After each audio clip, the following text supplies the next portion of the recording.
Happy Kids!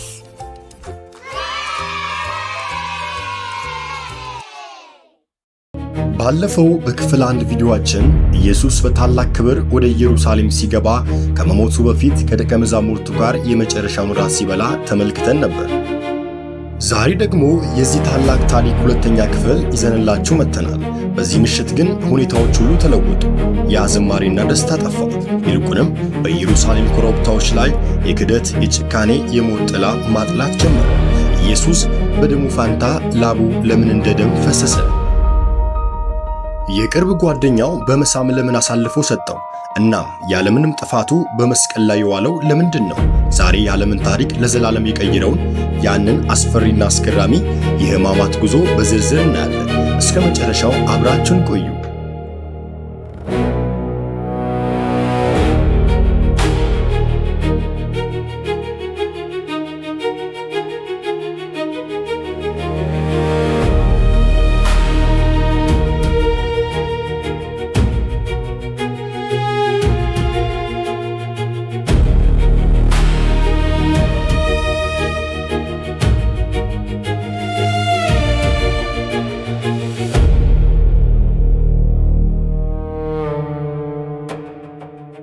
ከዚያ ሚስጥራዊ እራት በኋላ ሌሊቱ እኩለ ሌሊት አልፏል።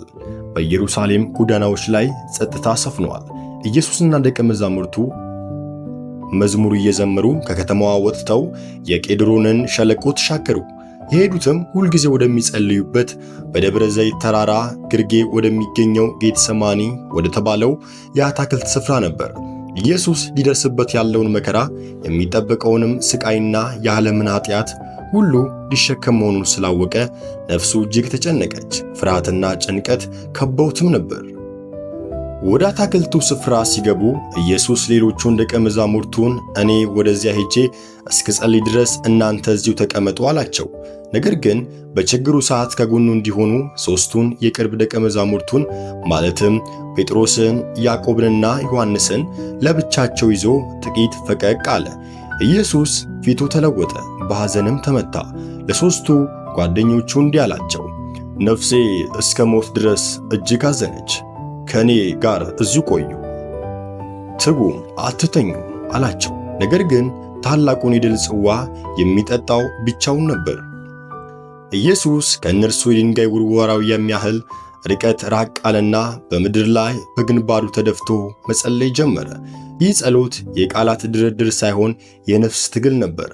አባት ሆይ ቢቻልስ ይቺ የሞት ጽዋ ከእኔ ትለፍ፣ ነገር ግን የኔ ፍቃድ ሳይሆን ያንተ ፍቃድ ይሁን እያለ ጸለየ። ኢየሱስ እንደ ሰውነቱ መከራውን ፈራ፣ እንደ አምላክነቱ ግን ለአባቱ መታዘዝን መረጠ። 3 ጊዜ ተመላልሶ ይህንኑ ጸሎት ጸለየ። እያንዳንዱ ቃል ከልቡ ጥልቅ ስቃይ የሚወጣ ነበር። ጭንቀቱ ምን ያህል ብርቱ እንደነበር ቅዱስ ሉቃስ ሲዘግበው ላቡም በምድር ላይ እንደሚወርድ እንደ ታላቅ የደም ነጠብጣብ ነበር ይላል። በሕክምናው ዓለም ይህ የሚሆነው አንድ ሰው ሊሸከመው ከሚችለው በላይ ከፍተኛ ጭንቀቱ ሲገባ ብቻ ነው። ኢየሱስ በዚህ ታላቅ ትግል ውስጥ እያለ ሰማይ ዝም አላለም። ከአባቱ ዘንድ አንድ መልአክ ወርዶ ሲያጽናናው፣ ኃይል ሲሰጠው ይታይ ነበር። ኢየሱስ ስለኛ ሲል በዚያች ሌሊት በጨለማ ውስጥ ብቻውን መታገል ጀመረ። ኢየሱስ ደክሞትና ተጨንቆ ወደ ደቀ መዛሙርቱ ሲመለስ ግን ያገኘው ነገር ልብ የሚሰብር ነበር። በዚያ በጭንቀቱ ሰዓት አብረውት የነበሩት አብራችሁን ትጉ ያላቸው 3ቱ ደቀ መዛሙርት በሐዘን ተዳክመው እንቅልፍ ወስዷቸው ነበር። ኢየሱስ ጴጥሮስን ቀሰቀሰውና እንዲህ አለው፣ ስምዖን ሆይ ተኝተሃልን? አንዲት ሰዓት እንኳን ከኔ ጋር ልትተጉ አልቻላችሁምን? ወደ ፈተና እንዳትገቡ ትጉና ጸልዩ አላቸው። ኢየሱስ 3 ጊዜ ተመላልሶ ሲመጣ 3ቱም ጊዜ ተኝቶ አገኛቸው።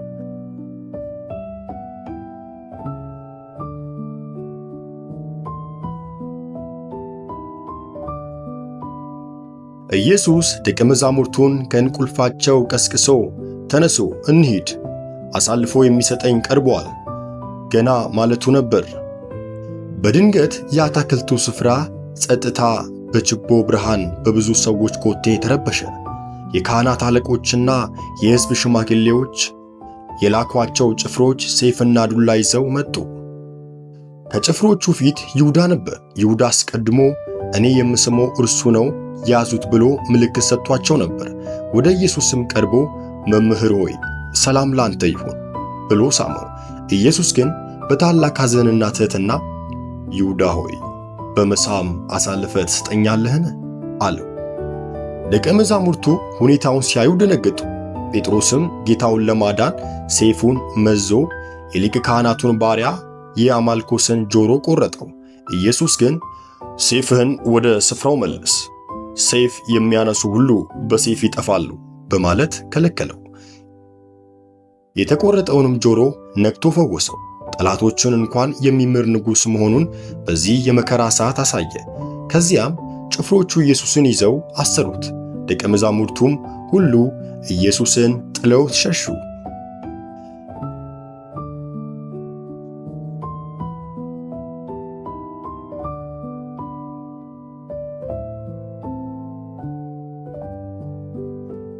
ኢየሱስን እንደ ወንጀለኛ አስረው ወደ ሊቀ ካህናቱ ወደ ቀያፋ ግቢ ወሰዱት።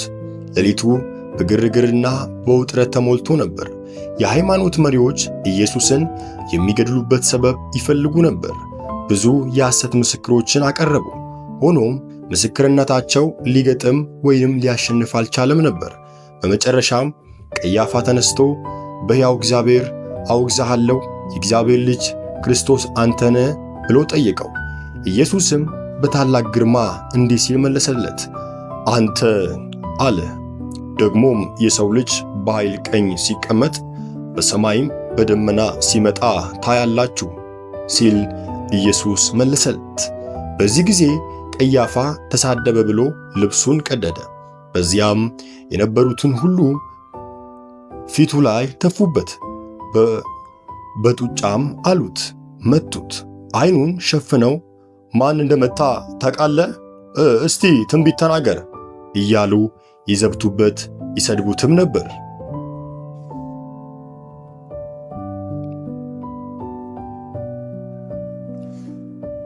በዚህ መሃል ጴጥሮስ በግቢው ውስጥ እሳት እየሞቀ ነበር። አንዲት ገረድ አይታው አንተም ከገሊላው ኢየሱስ ጋር ነበር ስትል ጴጥሮስን ጠየቀችው። ጴጥሮስ ግን በመፍራት እኔ የምትይውን ኢየሱስን በፍጹም አላውቀውም ብሎ ኢየሱስን ካደ። እንዲህ እያለ ለ3 ጊዜያት ጌታውን አላውቀውም ብሎ ካደ። ወዲያውም ዶሮ ጮኸ። ኢየሱስም ዞር ብሎ ጴጥሮስን አየው። ጴጥሮስም ዶሮ ሳይጮህ 3 ጊዜ ትክደኛለህ ያለውን የጌታውን ቃል አስታውሶ ወደ ውጪ ወጥቶ ምርር ብሎ ማልቀስ ጀመረ። በማለዳው አይሁድ ኢየሱስን የመግደል ሥልጣን ስላልነበራቸው ወደ ሮማዊው ገዢ ወደ ጲላጦስ ወሰዱት። ጲላጦስ ኢየሱስን ደጋግሞ መረመረውና እኔ በዚህ ሰው ላይ አንዲትም ጥፋት አላገኘሁበትም ብሎ ሊፈታው ሞከረ። በበዓሉ ቀን አንድ እስረኛ የመፈታት ልማድ ነበርና ጲላጦስ በርባንን ወይስ ክርስቶስን የተባለውን ኢየሱስን ልፍታላችሁ ሲል ጠየቃቸው። ሕዝቡ ግን በካህናት አለቆች ተገፋፍተው በርባን ይፈታልን፣ በርባን ይሻልናል አሉ። ኢየሱስ ግን ይሰቀልልን በማለት መጮህ ጀመሩ።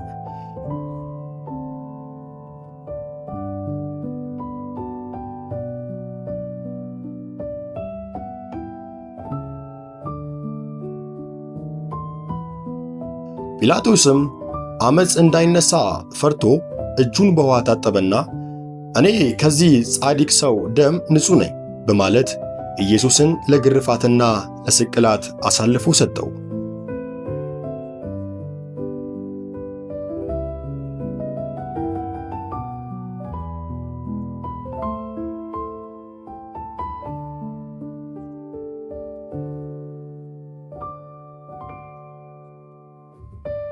ወታደሮቹ ኢየሱስን ወስደው እጅግ በሚያሳምም ጅራፍ መግረፍ ጀመሩ።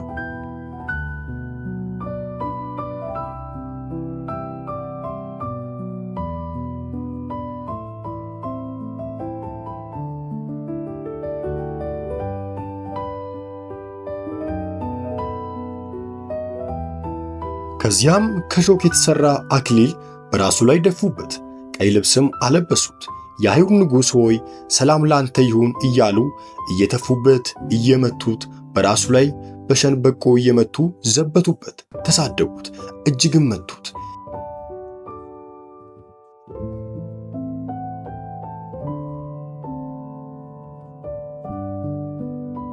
ኢየሱስ የራሱን መስቀል ተሸክሞ ወደ ቀራንዮ ተራራ ጉዞ ጀመረ። ነገር ግን በግርፋቱና በደሙ መፍሰስ ምክንያት እጅግ ደክሞ ስለነበር መስቀሉን መሸከም አቃተው።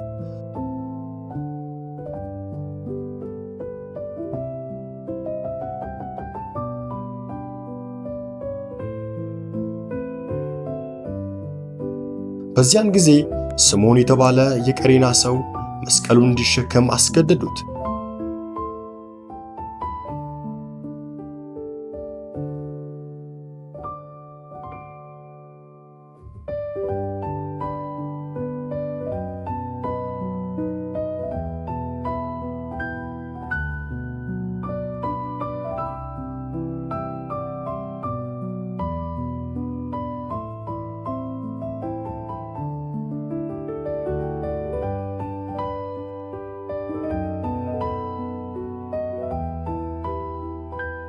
ቀራንዮ ደርሰው በመስቀል ላይ ሰቀሉት።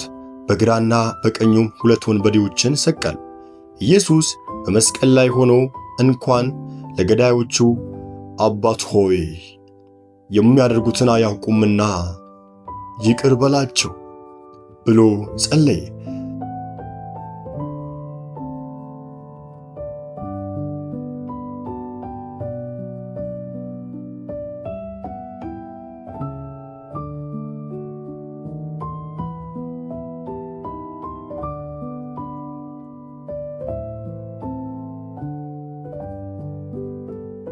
ከቀኑ 6 ሰዓት ጀምሮ እስከ 9 ሰዓት ድረስ ፀሐይ ጨለመች፣ በምድርም ሁሉ ላይ ጨለማ ሆነ። ኢየሱስም አምላኬ አምላኬ ለምን ተወኝ ብሎ ከጮኸ በኋላ ተፈጸመ አለ።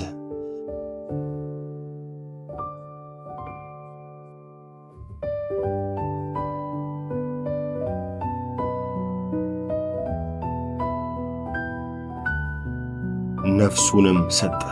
በዚያ ሰዓት የቤተ መቅደስ መጋረጃ ለሁለት ተቀደደ፣ ምድርም እጅግ ተናወጠች።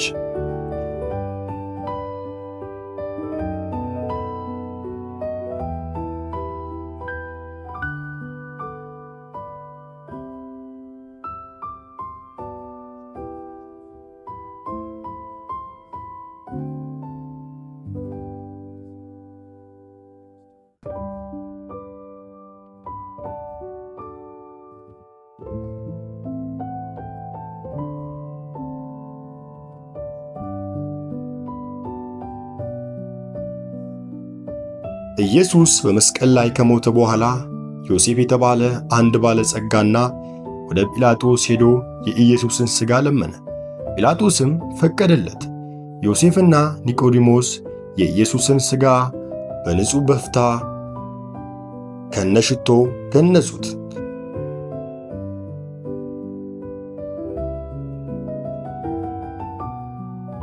በአቅራቢያው ከዓለት ተወቅሮ በተዘጋጀ አዲስ መቃብር ውስጥ አኖሩት።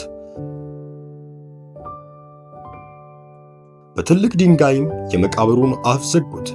የካህናት አለቆች ግን ኢየሱስ በሕይወት እያለ ከ3 ቀን በኋላ እነሳለሁ ማለቱን አስታውሰው ፈሩ፣ እጅግም መደንገጥ ጀመሩ። ደቀ መዛሙርቱ ሌሊት መጥተው ሰርቀውት ለሕዝቡ ተነሳ እንዳይሉ ብለው መቃብሩ እንዲጠበቅ ለጲላጦስ ነገሩት። ጲላጦስም ወታደሮቹን ሰጣቸው። እነርሱም የመቃብሩን ድንጋይ አትመው አሽገው ወታደሮችን ማስጠበቅ ጀመሩ።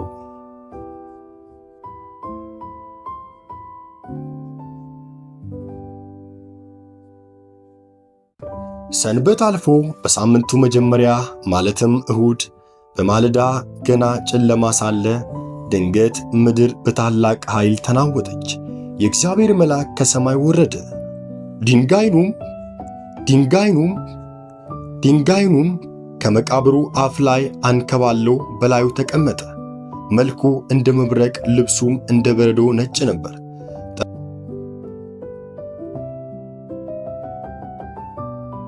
ጠባቂዎቹ ወታደሮች ከመፍራታቸው የተነሳ እንደ ሞተ ሰው ሆኑ። መቅደላዊት ማርያምና ሌሎች ሴቶች ሽቶ ይዘው ወደ መቃብሩ መጡ። በመንገድ ላይ ድንጋዩን ማን ያንከባልልናል ብለው እጅግ ይጨነቁ ጀመር። ደርሰው ሲያዩ ግን ድንጋዩ ተንከባለው መቃብሩም ተከፍቶ አገኙት። ወደ ውስጥም ሲገቡ ግን የጌታን ሥጋ አላገኙም ነበር። መልአኩም እንዲህ አላቸው፣ አትፍሩ፣ የተሰቀለውን ኢየሱስን እንደምትፈልጉ አውቃለሁ። እንደተናገረው ተነስቷልና በዚህ የለም። የተኛበትን ስፍራ ኑና እዩ።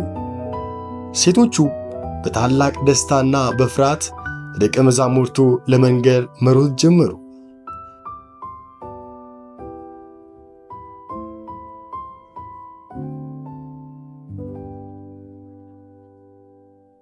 ኢየሱስ ከተነሳ በኋላ መጀመሪያ ለመቅደላዊት ማርያም ታያት። ከዛም ለጴጥሮስና ለሌሎች ደቀ መዛሙርት ታያቸው።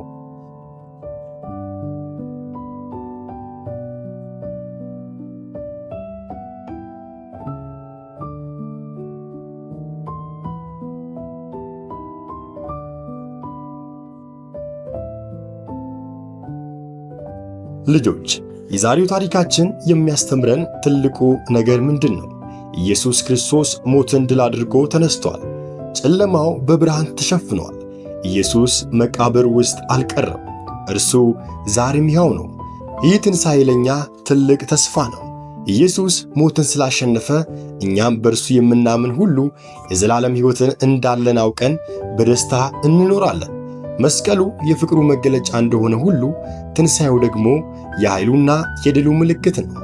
ከሆሳና እስከ ትንሣኤ ያለውን አስደናቂ ታሪክ አብረን ተመልክተናል። ይህ ታሪክ በልባችን ውስጥ ፍቅርን፣ ትሕትናን፣ ተስፋን እንደሚጨምር አምናለሁ። ቪዲዮውን ከወደዳችሁት ላይክ ማድረጋችሁን አትርሱ። ሌሎችም ልጆች እንዲደርሳቸው ሼር አድርጉት። በሌላ ቪዲዮ በሌላ ታሪክ እስከምንገናኝ ድረስ የትንሣኤው ጌታ ሰላምና ፍቅር ከሁላችሁ ጋር ይሁን። ቸው ቸው